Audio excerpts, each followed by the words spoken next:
Welcome, friends, to the Get Well With Me podcast. I'm your host, Adrienne, from adrienneheart.com. I love you no matter what you eat, and our philosophy here is excellence, not perfection. Together, we explore the benefits of a mostly plant-based lifestyle while embracing the idea that happiness is homemade, and our life is only as good as our mindset. As a wellness blogger, I aim to inspire, uplift, and empower you on your own unique wellness journey. Please subscribe to this channel on iTunes, Stitcher, Castbox, Google Play, or wherever you like to listen. So let's get into the episode.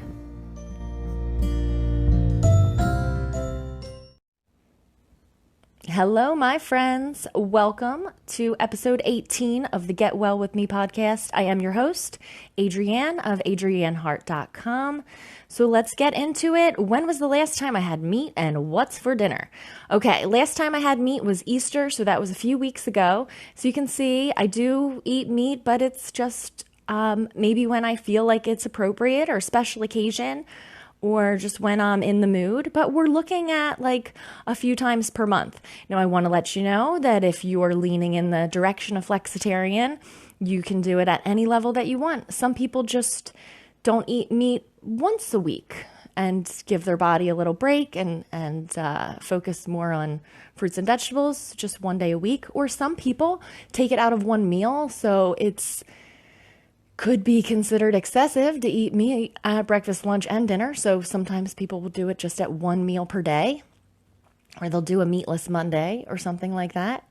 But let's just be open-minded and love people wherever they are. If somebody who eats more meat or less meat, it doesn't make them a better person. It just makes them different. We are all on our own wellness journey. So if you're starting to explore the benefits of leaning into a plant-based lifestyle and you're feeling like you're not vegan and you're not vegetarian, but you're not who you used to be, or you don't want to be that person anymore, flexitarian will give you all the wiggle room that you need.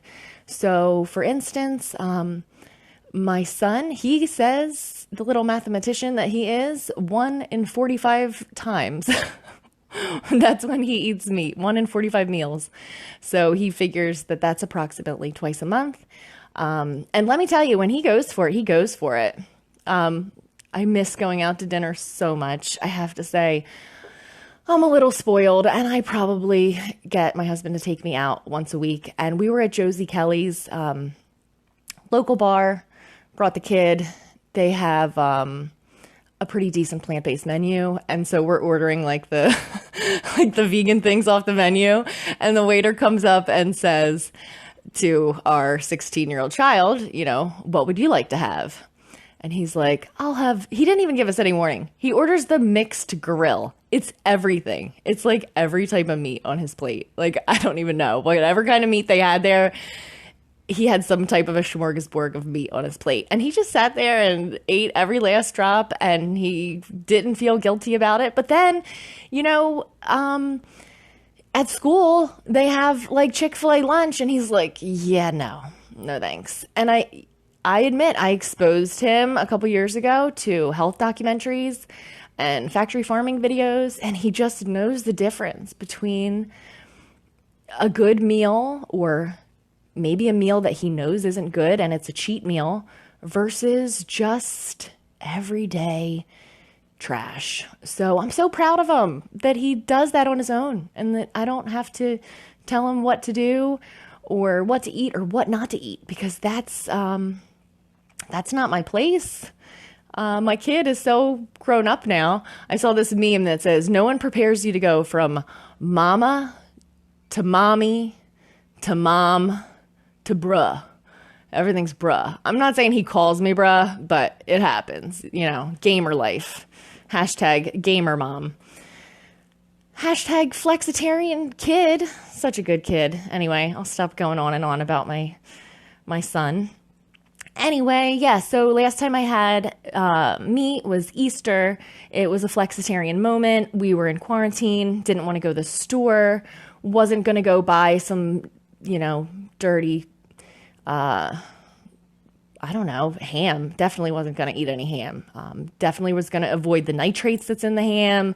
I don't know if you guys know about the pork processing in China and all that good stuff, but ham is not for me. It's a pretty toxic animal. Not saying I'm never going to have ham ever again in my life. I'm a flexitarian. I can do whatever I want, but I just see it different now. I see it really more as, an indulgence than a health food or a staple.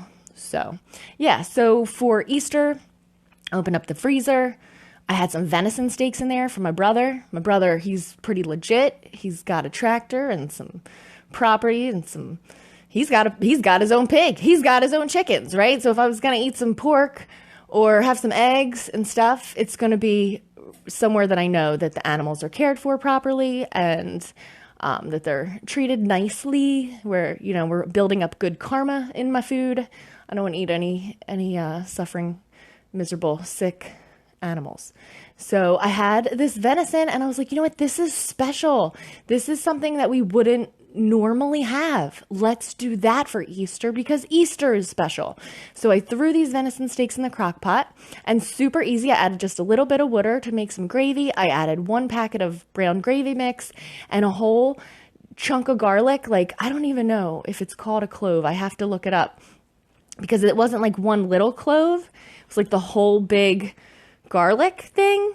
And then I just crushed it. So as you can see, at 38 years old, I'm still very new to cooking. It's only been a couple years. I don't even know what you call garlic when you put the whole thing in. Is that a clove? Somebody please email me and tell me what it is with garlic. What is that called? I don't even know. Do you call it the whole garlic? Do you call it all the cloves, or is the whole thing the clove? Help. So email me at adrianehart.com and tell me what I need to know about garlic. Okay, yeah, so Easter was cool. We did like an old style dinner, like I guess most standard American people do, like a potato and a vegetable and a meat. So that was a little bit unusual for us, but it was awesome and we enjoyed it and it was special. And when we said grace, we, thanks God for this animal. And we were like, wow, thank you for this deer that grew up and was, naturally living its life right here where I live, and was hunted and killed, and now we're eating it. So, of course, we didn't say that when we said grace, but that was the gratitude that was coming from our heart.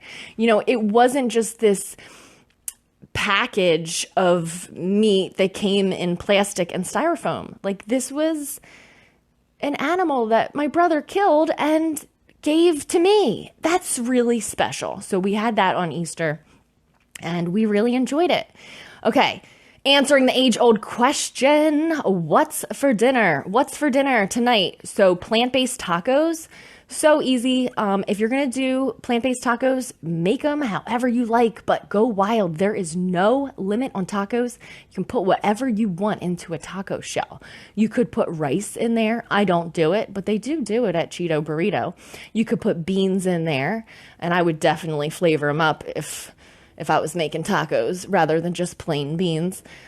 You can put like just anything. You could put corn, you could do tomato, you can fill up your taco shells with whatever plants you want.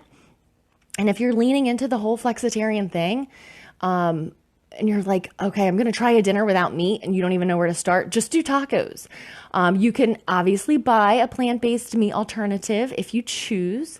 They're typically going to not necessarily be healthy, but there is one I can recommend called Neat Meat, Neat, and then I'll link it up on my Amazon. Actually, I did link it up on my Amazon page.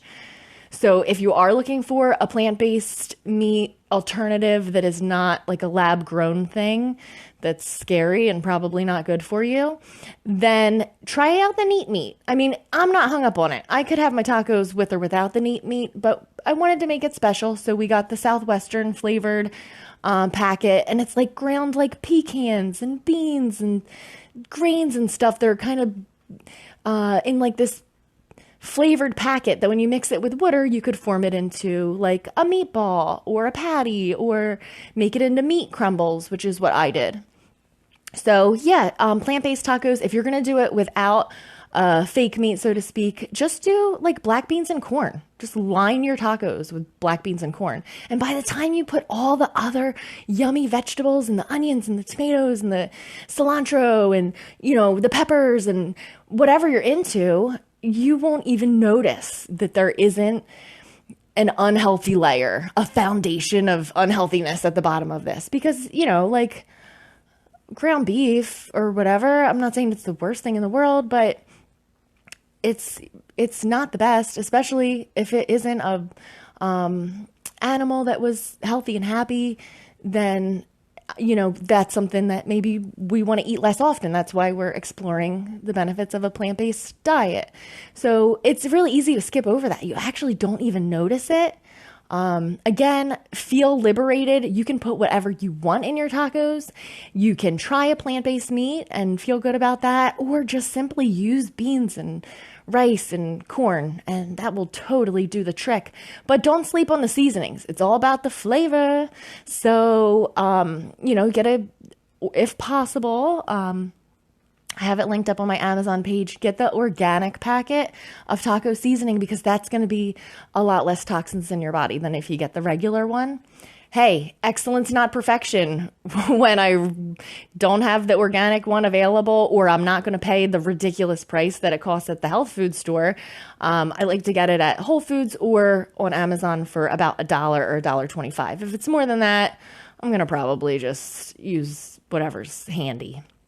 You could always use a little chili powder too, and just kind of make your own taco seasoning. But I find one packet of the right taco seasoning makes whatever you're putting in your taco shells taste like tacos. So that's it, guys. When was the last time I ate meat? Easter. What's for dinner? Plant-based tacos.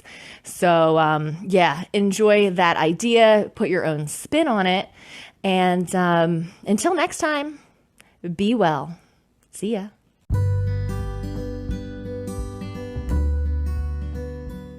Before I go, I just want to say thank you for spending your time with me. As we change into a healthier version of ourselves, we can feel a sense of loss of our old identity, and fear that the people we surround ourselves with will reject us for changing. It can feel lonely and frustrating, like no one understands. When I started getting healthy, I wasn't getting much support from friends and family, so I started looking online. I came across so many radical, all or nothing approaches. I felt judged and alone, even ashamed. If you can relate to this overwhelm, and you like the idea of striving for excellence, not perfection, then you have found a safe place with this podcast. If this message speaks to you, you're probably someone who appreciates self-development and probably someone who values helping others. If someone who you care about comes to mind, and you know this episode would offer the encouragement they need to keep going, please share it with them, or share it out on your favorite platform. Remember to subscribe so that you don't miss anything. And most importantly, I want to hear from you, and I want to know what you're struggling with. So post a comment or send me a message on Facebook or YouTube or Instagram. Living healthy doesn't have to be hard, and we don't have to do it alone. So come along and get well with me. Until next time, much love.